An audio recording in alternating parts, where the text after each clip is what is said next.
Hello à tous, j'espère que vous allez bien. Aujourd'hui, je suis très heureuse de vous retrouver pour une nouvelle vidéo où on va parler d'un sujet intéressant qui va vous aider du coup à glow up.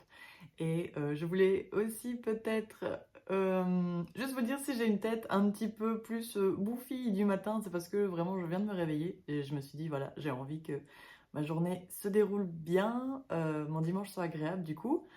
J'ai entamé la vidéo voilà, dès le matin au réveil et vu que hier j'ai eu un anniversaire jusqu'à assez tard, j'ai encore les yeux endormis, mais bref, c'est pas grave. Du coup, aujourd'hui je voulais voir avec vous euh, quelque chose qui va vous aider à préserver votre énergie. Et votre énergie, c'est ce que vous allez avoir besoin pour vous mettre en fait à créer la vie que vous voulez et vous mettre en chemin sur les objectifs que vous voulez. Donc ce conseil que je vous donne et que j'applique pour moi, pour justement réussir à avancer encore et encore chaque semaine, c'est ne termine pas ta semaine sans énergie. Euh, Comment vous expliquer? Moi, j'ai très longtemps pensé que voilà, pour être productif, pour réussir, il fallait absolument que j'utilise le 100% de mes capacités et que j'avais cette impression que si j'arrivais pas en fin de semaine avec le sentiment de ouah, je me suis arrachée, j'ai tout donné, etc. C'est comme si en gros j'avais pas utilisé mon 100%, c'est comme si en gros j'avais pas fait le maximum que j'aurais pu faire. Et du coup j'allais m'en vouloir de pas être arrivée à 0-0 dans mon énergie, d'avoir utilisé le 100%. Et j'allais commencer la semaine avec un, le sentiment de ouais, t'aurais pu faire plus et tout. Donc j'allais commencer à euh, comment dire, douter de moi ou perdre confiance en moi dans les choses que je voulais faire. Et en plus de ça, le peu d'énergie qui allait rester, en fait, vu que j'avais pas utilisé le 100%, j'allais l'utiliser à m'auto-flageller pour dire bah voilà, t'as pas fait assez, bah voilà, t'aurais pu faire ça, t'aurais pu faire ça.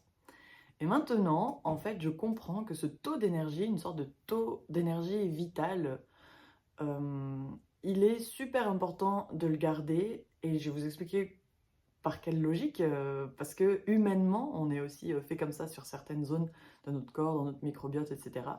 Et c'est important de garder une sorte d'énergie souche, d'énergie qui vous rappelle qui vous êtes et quelle énergie vous avez au fond de vous, on va dire la quintessence de votre énergie, parce que vous ne devez pas la vider celle-ci, parce que quand vous devez vous régénérer le week-end, après avoir passé la semaine à aller à faire progresser votre vie dans vos objectifs, eh bien, vous aurez besoin de cette petite énergie souche pour vraiment apprécier et être satisfait de ce que vous avez déjà fait, content de vous dire que voilà, vous n'êtes pas à 0-0 et que vous pouvez terminer la semaine avec une énergie souche qui peut vous recréer de l'énergie au moment où vous allez vous reposer, etc. Alors que si on la vide et qu'on commence la semaine sans cette énergie, eh bien, on doit utiliser notre début de semaine pour recréer de l'énergie, ce qui nous prend du temps, plus de temps que si on avait une petite énergie souche qui était restée. Et donc, on va passer la semaine à faire augmenter cette énergie. Et après, une fois qu'on a cette énergie, on peut enfin bosser. Et le but, c'est de commencer la semaine directement à pouvoir bosser parce qu'on ne s'est pas vidé l'énergie la semaine d'avant. Donc, je me base en fait sur le microbiote, voilà, dans notre estomac. Quand on a des petites cellules, en fait, petites bactéries, etc., qui s'occupent en fait de récupérer l'énergie des aliments, de les transformer et de les envoyer dans le corps. Et vous savez, quand vous prenez par exemple un antibiotique, ça peut en fait Karcher, donc enlever toutes ces petites bactéries en fait qui bossent pour vous, qui sont là pour vous amener de l'énergie, etc. Et si on n'a pas ces bactéries, ces bonnes bactéries qui font le job qu'elles font, eh bien, voilà, on peut avoir des petits soucis, des petites complications, soucis d'estomac, blablabla, moins réussir à peut-être se défendre, je sais pas, bref, vous savez, enfin, un peu les problèmes des fois de prendre des antibiotiques. Et en fait, on m'a expliqué que voilà, le microbiote, il va devoir se recréer après avoir pris un antibiotique. Et en fait, il y a mon chat qui va sortir. Et en fait, le microbiote, s'il va lui rester plus aucune bactérie, bonne bactérie à reconstruire, eh bien, il va devoir recréer la bonne bactérie et cette bactérie va devoir se reproduire une fois. Peut-être en un jour, elle se reproduit une fois, en un autre jour, les deux, elles vont pouvoir se reproduire deux fois, donc ça fait 4. Voilà. Et donc en fait, vous comprenez que moins vous avez de bactéries qui restent, donc moins vous avez d'énergie qui reste à la fin de votre semaine, plus le temps de régénération va être long parce qu'en fait, vous copiez-collez, voilà, c'est vraiment en fait une sorte de copy-paste, vous copiez-collez qu'une petite partie de votre énergie. Vous savez, je sais pas pour vous, mais des fois ça m'est arrivé de vouloir écrire des ha ha ha très longs pour une certaine blague, et en fait, je note haha. Si on note juste haha deux lettres et qu'on copie deux lettres, on va devoir faire copier-coller plein de fois. Alors que si on écrit déjà rapidement, on prend notre première souche avec déjà plein de ha, imaginons déjà une bonne ligne, et ben peut-être va juste falloir la copier-coller 3 fois pour que le message il soit suffisamment impactant comme on voulait l'envoyer. Et là en fait c'est la même chose dans le microbiote en fait. Plus il va rester de bonnes bactéries, plus quand on va devoir enlever un bout, quand il y a un bout qui sera un petit peu détruit, c'est très simple en fait d'avoir une grande souche qu'on copie-colle en même temps et du coup on régénère très vite le microbiote pour continuer à faire son job. Et on essaye du coup d'éviter, ouais, on essaye d'éviter en fait comment dire, le côté surexploitation. Voilà, par exemple, le tout ou rien. C'est soit j'ai les bactéries, soit d'un coup, vroom, je, j'enlève toutes les bonnes bactéries. Soit j'ai beaucoup d'énergie, soit boum, je me mets à zéro, je me mets à terre jusqu'à ce que j'ai plus rien. Et en fait, je pense que c'est important de garder une sorte de petite zone tampon, une sorte de zone souche dans son énergie aussi en fin de semaine. Et cette énergie, elle est pour vous, elle est là pour justement que quand vous vous régénérez, vous ne soyez pas en train de vous régénérer en fin de semaine en vous disant mon Dieu, il faut absolument que j'ai ce temps pour moi parce que je suis sous l'eau. Enfin, vraiment, vous sentez que vous êtes limite en burn-out en fait à la fin de la semaine, alors que si vous vous dites non, je ne veux pas finir en burn-out ma fin de semaine, je veux garder de l'énergie pour moi, pas justement faire les activités que j'aime pour me régénérer, les faire en mode burn-out, c'est dur. On n'a pas le focus, on est trop fatigué, donc on n'a même pas enfin, on n'arrive pas en fait à venir récupérer la substance de rapidement en fait de nos activités qui sont censées nous régénérer parce qu'en fait on est déjà en mode burn-out, on a déjà terminé notre semaine avec plus aucune énergie souche et plus rien en fait dans notre petite fiole d'énergie de la semaine humaine, etc. Donc c'était un petit parallèle un peu sur la biologie et le microbiote et ce genre de choses, juste pour vous expliquer que l'être humain il fonctionne comme ça aussi, même scientifiquement sur certaines hautes zones en fait du corps. Et donc, je sais que des fois, c'est compliqué de comprendre, mais qu'est-ce que c'est vraiment mon énergie? Comment je peux la répartir dans ma semaine? Parce qu'ils le disent, voilà, ton énergie, comment tu vas la répartir, le focus que tu vas mettre, en fait, euh, sur certaines tâches, ça va être là où ça va fructifier, ou alors que ça va ne pas fructifier et pas aller dans le sens que tu veux. Et, euh, et du coup, une méthode, en fait, pour récupérer cette énergie, et puis pour pas la rendre difficile à se régénérer ou alors à la perdre en fait, d'être toujours un peu dans voilà, j'ai utilisé tellement d'énergie, elle se régénère très peu, puis avec le peu que j'ai, je le revide, puis avec le peu que j'ai, je le revide. Et ben là en fait, c'est vraiment se dire bah voilà, maintenant je sais comment mon énergie fonctionne. En fait, ça sert à rien que je me vide de mon énergie à la fin de la semaine, que je finis ma fin de semaine en mode burn-out, que je donne tout au boulot, que je donne tout dans le side hustle que j'ai, que je donne tout comme ça pour les gens, que je donne tout. Le côté vraiment, je donne tout le temps, et qu'en fait, vous, il vous reste plus rien à la fin de la semaine, vous devez garder pour vous un petit taux d'énergie. Euh, voilà. Comment peut-être concrètement ça se manifeste et tout vous savez, on a tous une énergie vitale, ou on va dire un peu cette énergie créatrice, une énergie qu'on ressent en dedans de nous, ou peut-être une énergie poussée par l'âme ou spirituelle. Ça veut dire que il y a chez tout le monde une sorte de passion pour une certaine chose, une sorte de curiosité qu'on a envie d'aller poursuivre. Voilà, ce truc en fait qui nous lance tout seul dans l'action, qu'on a envie de faire. Et en fait, c'est cette énergie-là qui est précieuse et importante. Et on doit l'utiliser justement pour être voilà, passionné, faire les tâches qu'on veut faire, nous créer la vie qu'on veut, vu que c'est une énergie créatrice. Mais cette énergie-là, elle n'est pas à être, elle n'a pas en fait à être gaspillée et réduite en mode zéro parce que une fois en fait que vous la trouvez, et ça c'est un autre point qui peut être compliqué quand des fois on essaye de changer de vie, quand on essaye d'avoir la vie qu'on veut, c'est très facile de l'oublier. En fait, quand on trouve cette énergie, cette force, cette curiosité qu'on a envie de poursuivre, et c'est ce qui nous donne envie peut-être de créer nos entreprises, créer notre activité d'indépendant, euh, nous détacher peut-être du salariat, etc.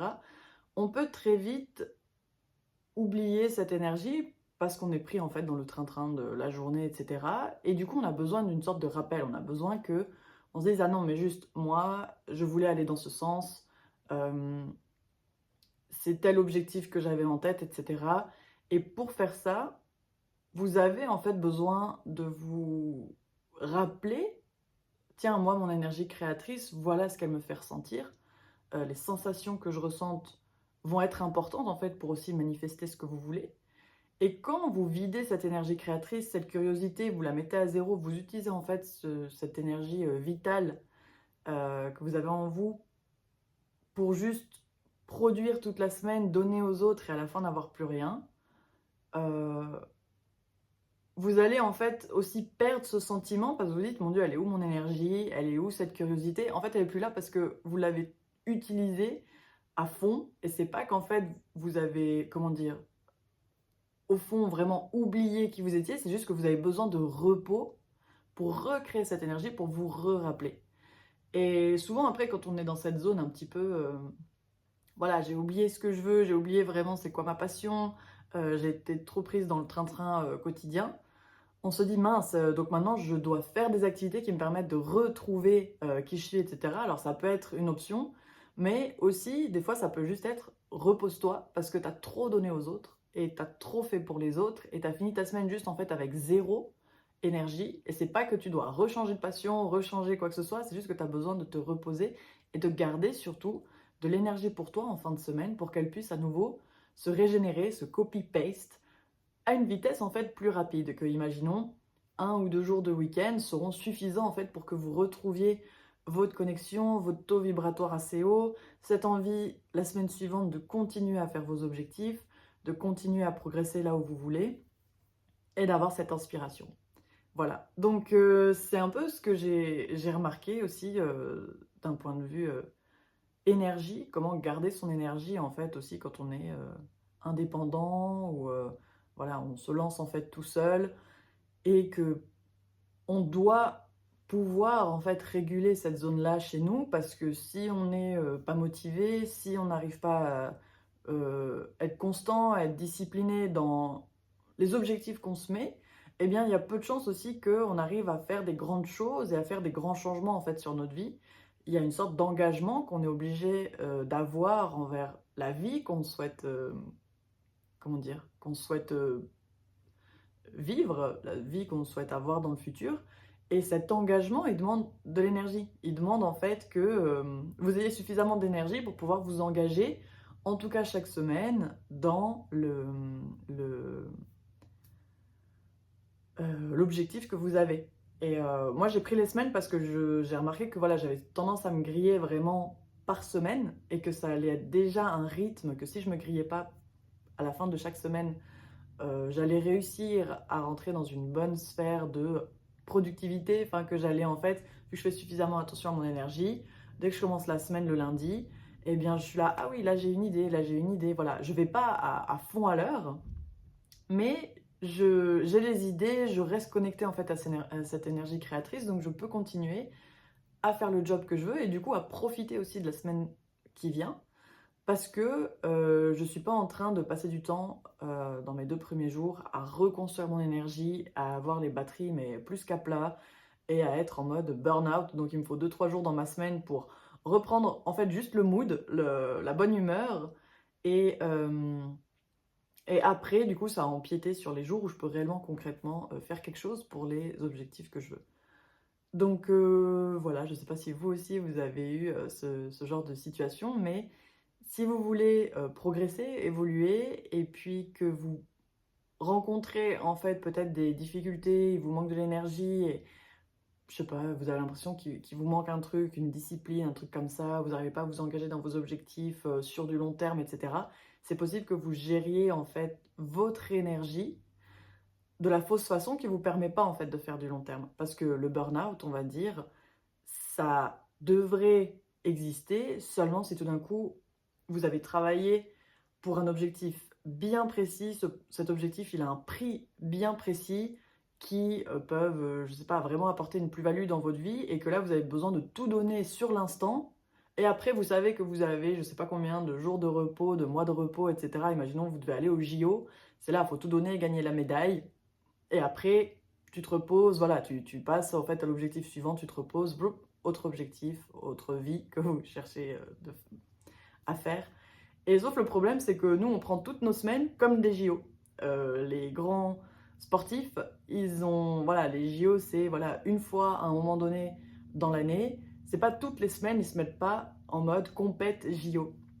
Et le problème, c'est que voilà, on fait ça des fois avec nous, avec nos business. On se dit, voilà, c'est les JO toutes les semaines. Toutes les semaines, il faut que j'arrive au burn-out. Il faut que je donne tout absolument à toutes mes tâches, tout ce que je fais, tout le monde, le 100% de moi. Et après, la semaine suivante, ben, les JO, ils recommencent. Voilà, dans la tête, on est en mode JO, puis on est là, oh, mais j'ai pas d'énergie, je me suis pas régénérée, nan, nan. Et du coup, on force. Et après, dès qu'on se met dans le forcing, c'est là en fait où on va vraiment aller détériorer cette énergie souche qui en fait euh, est là pour nous aider justement à avoir de quoi copier-coller, qui est là en fait pour nous donner en fait les éléments, la quintessence de qu'est-ce qu'on doit copier-coller.